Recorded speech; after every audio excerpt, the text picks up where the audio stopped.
going on, Bucs fans? You're watching Bucs Breakdown presented by PrizePicks. We got another mock draft coming at you from this guy right here, Mr. Mel Kiper. Today's show, that's what we're going to be talking about. He came out with his final 2-round mock draft. We're going to see who he has the Tampa Bay Buccaneers selecting. You may know by the thumbnail, but we're going to talk about it. All right, before we start the show, though, I need to beat my best friend. My best friend is Jake Chipper. He is the host of 76ers Now. He sits right next to me in the office. We're trying to beat him in subs in April. Now, you guys know, being a sports person, you got to be competitive. He's my best friend. I've known him since kindergarten. I want to beat him in subs in April. We're at 77. He's at 122.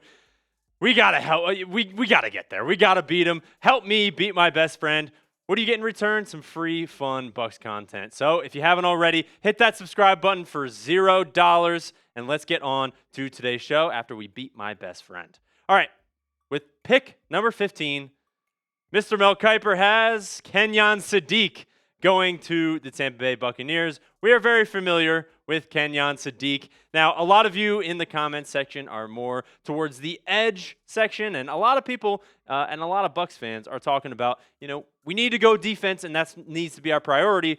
But a guy like Kenyan Sadiq, 6'3", 245 pounds, just a ball of muscle, I think if he's there at 15, you can't pass him up.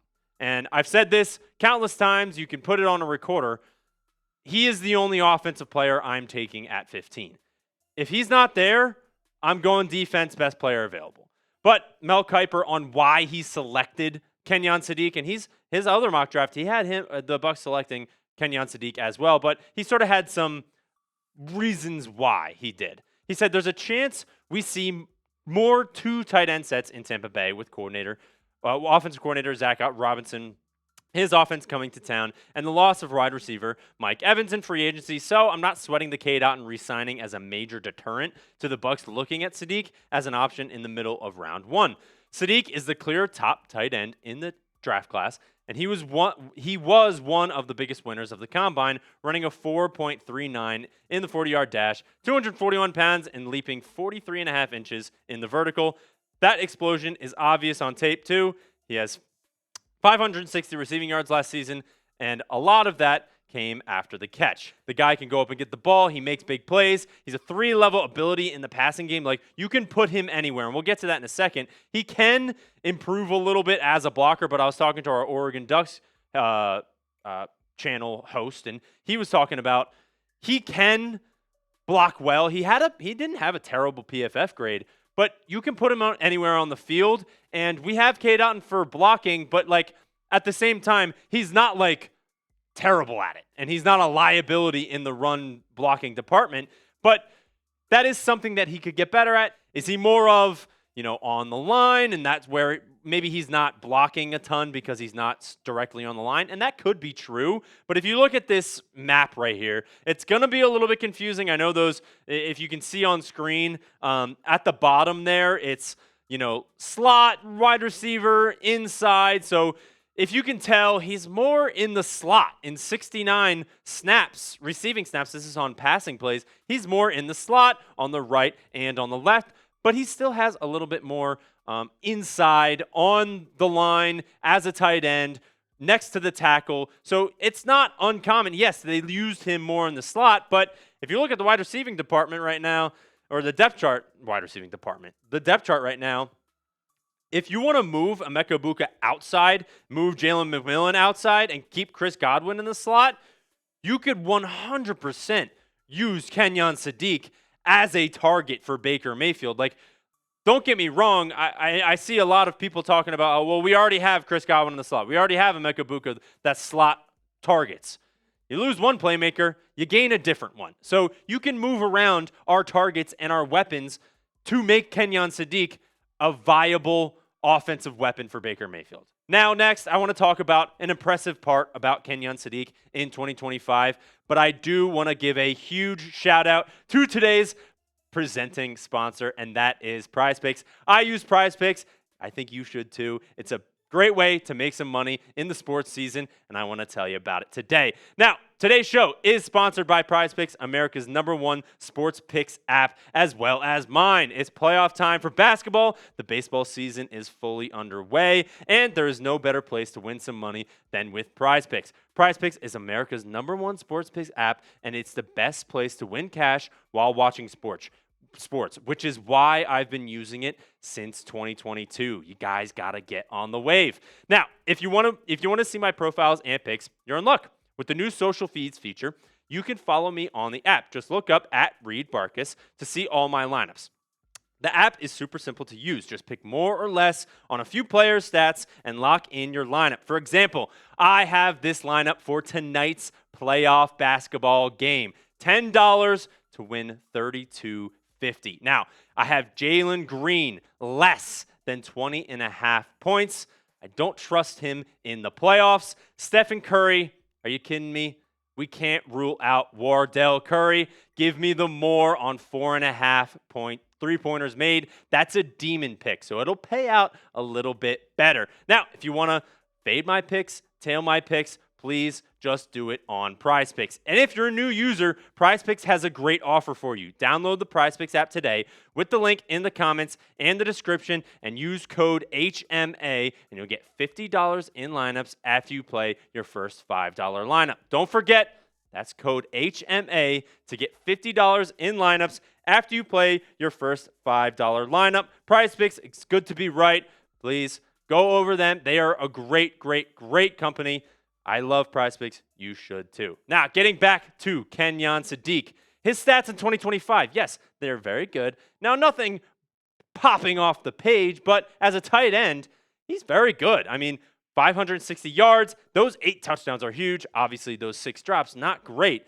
And when you think about that Oregon offense, they have a lot of great players on this roster. And I was talking to our Oregon Ducks host, and I was talking about, hey, is Kenyon, give me the real rundown on Kenyan Sadiq, because he watched every game last season. And yes, I've watched some tape and watched some highlights on him, and I was just like, give me what you got. And he was talking about how even though there were plenty of mouths to feed in 2025, Sadiq was still second in yards and first in touchdowns. They had so much talent. So when you talk about the weapons and the talent that we have on our roster right now, there's no question that he would fit right in and not be upset about not getting targets or anything like that. And he still could produce very well with a guy like Emeka Buka and a guy like Chris Godwin, Jalen McMillan. I think they would mesh very, very well. But you let me know what side of the ball will pick 15 be on, because a lot of people are talking about edge rusher, linebacker, and talking about if Kenyan Sadiq is there, or if a guy like Carnell Tate somehow falls, you pair him up with Emeka Buka. I don't think that's actually going to happen, but is it going to be offense or defense? Please let me know down in the comments section. Type O for offense or type D for defense. Let me know what you're thinking. Now, with pick number 46, Mel Kiper has the Bucs taking Mr. Mustache Man, Jacob Rodriguez, the linebacker out of Texas Tech. I love this pick, and I really hope everyone out there loves this pick as well, because he just screams Tampa Bay Buccaneers linebacker. He's got the mentality, he's got the aggressiveness, and he's got it all. He's got the mustache too. But the scouting report on him, he's constantly around the ball making plays. If there's a play to be made, he's there. He led FBS last year in 7 forced fumbles. He's king of the peanut punch. So I love that. He's around the ball, wants to make a play. Any questions on his athletic ability were answered at the NFL Combine. We'll look at that in a second. He's crazy. Won't be great at shedding, and true size could be an issue against the run and pass, but that's what the NFL is for. You bulk guys up. You get them ready for the league. Now, Mel Kiper on why he chose Jacob Rodriguez. Levante David retired this offseason, ushering in a new era at linebacker for the Buccaneers. Tampa Bay signed Alex Anzalone and now can add a true tackling elite. Rodriguez ranked second in tackles in FBS over the past 2 seasons, which is 252. Now, I will say, don't know if he falls to round 2. Now, I know Mel Kiper is just the godfather of NFL draft content and NFL mock drafts. after the combine, his stock shot up. Guys, he's a freak of athlete. Now, the RAS score is a 9.61. I mean, guys, that is so good. And he had 128 tackles, 11 TFLs last year. The 7 forced fumbles is great. I just want a guy around the ball trying to make plays. And like Mel Kiper said, this linebacker room looks a little bit different. Bringing back Yaya Diaby, who's more of an edge rusher, off-ball linebacker. Alex Anzalone is going to command that defense back there. Savassier Dennis sort of in a, hey, can you prove yourself in this next year? And Al-Qadim Muhammad, an older edge rusher type of guy. Chris Braswell as well, like Christian Roseboom in free agency. Like this room looks a lot different, and it would look really good with Jacob Rodriguez in there. So, I mean, the biggest thing is he's young. Young, obviously rookie, but like 23 years old, a knack for the ball, a knack for making plays. And a lot of NFL scouts have been talking about he's humble, leader of men. That's the kind of guy that I want in the locker room, because losing Levante David, you want to bring in a guy that can bring in that same mentality of just loving the game of football, loving just being a football player. Like, that's what I'm looking for. And Jacob Rodriguez is that. He's aggressive. I mean, I hope everyone in the comments and watching this video right now, if you see the Bucs draft Jacob Rodriguez, I'm giving it an A++. Now, Dane Brugler from The Athletic on Jacob Rodriguez. Rodriguez has a very average size profile, but his athletic versatility has made him a more instinctive linebacker, helps him play decisively. He should immediately compete for a starting role in the NFL. And I've said this before, also, this is a great question. Thanks, Parker. Be honest with me. Do you think Jacob Rodriguez will fall to pick number 46? Because I personally don't think so, but if he does, that would be a huge steal. So type Y for yes, type N for no. And what I was going to say is, Jacob Rodriguez, he is the type of guy that you bring in when, if this new defense does not work out, because we have a lot of older guys.